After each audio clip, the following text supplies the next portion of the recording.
Welcome to Management Trainer's webinar, Telecommuting Policy, Highway or Rocky Road.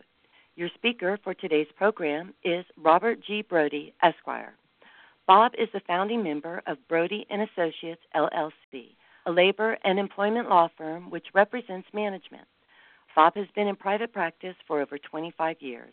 In addition to providing daily counsel to management on labor and employment issues such as new health care legislation, ADA, FMLA, workplace violence, and alternative dispute initiatives, Bob represents employers before federal, state, and local civil rights agencies and in court. Operator assistance is available at any time during this conference by pressing £0. A question and answer session will follow the presentation. You may send chat questions at any time during the presentation using the chat window located to the right of the presentation. I will now turn the call over to our speaker. Bob, please begin. Well, thank you. Good afternoon, everyone. We'll spend about an hour and a half together, and we're going to talk a little bit about telecommuting. Before we even begin, I'm going to make you all do a little bit of work. I want to ask you a couple of questions. First, I just want to know how many of you actually have a telecommuting policy right now? If you could just answer the poll. I'll give you a second to do that. Or two. Oh. All right, well, so far it looks like almost half of you do. That's good. You already heard that you're invited to make a chat, which is just write a question. As we go through it, I'd love to have the people who have telecommuting programs in place, love to have your comments. And if I'm saying do X, Y, or Z, and you say, man, that never worked for me, I'd love to hear your comment. I think it'll make the program a lot more valuable. We'll be talking about telecommuting. Here's the goal of the day. We first want to make sure we all understand what is telecommuting. What do we mean by that? Second question is going to be, is it right for your company? And we want to go over a bunch of pros and cons. Telecommuting is a great idea. We use it. We love it. But we have the right circumstance.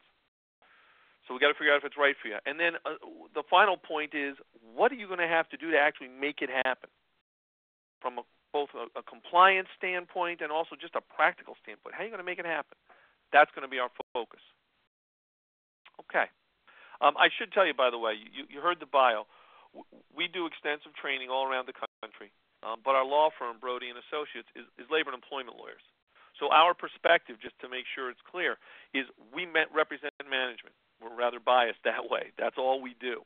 So all of our experience really comes from representing companies and trying to figure out how to help you guys deal with your employee-related issues. Remote working, telecommuting is something that's come up a lot. It's come up more and more in recent years, and so that's why we're doing the program. All right. In terms of how we define it, we're talking about telecommuting as somebody who doesn't come into the office but is working in an office environment. I mean, telecommuters are not people who are in the field. Telecommuters are people who used to be in the office next to you, and now because of the developments in computers, it's not even fax machines anymore. My fax machine, other than the unsolicited ad, I don't think I get more than one fax or maybe two a month. It's all on the internet now. And that has allowed people who used to be in the office next door to work remotely. Every day, I work remotely. I work from home, early in the morning, late at night. That's what I do, as well as during the day I come in.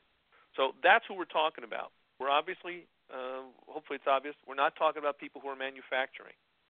If you're making a product and you're sitting at home making the product, that's not really telecommuting. It can be done remotely, but it's not telecommuting. And the reason I stress it is when we talk about telecommuting, one of the big issues is you're still trying to have a group of people who are working together.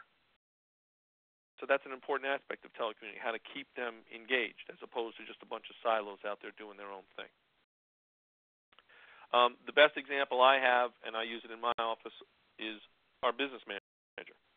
Our main office is located in Connecticut. We have offices in Jersey and New York. But we have a business manager who's in Rhode Island. We loved her. She was a fabulous employee. And 3 years ago, because of family reasons, her family moved up to Rhode Island. And we discussed, could we continue to employ her. We liked her, she liked us, but business was secondary to family, so she moved. And we said we'd give it a shot. It's been one of the best things I've done. It's great. We don't need to have her in the office, although we do, frankly. I'm a little bit of a throwback. We have her come in once a month. So she drives 2 hours once a month, comes to work, drives 2 hours, goes home, just so we see her.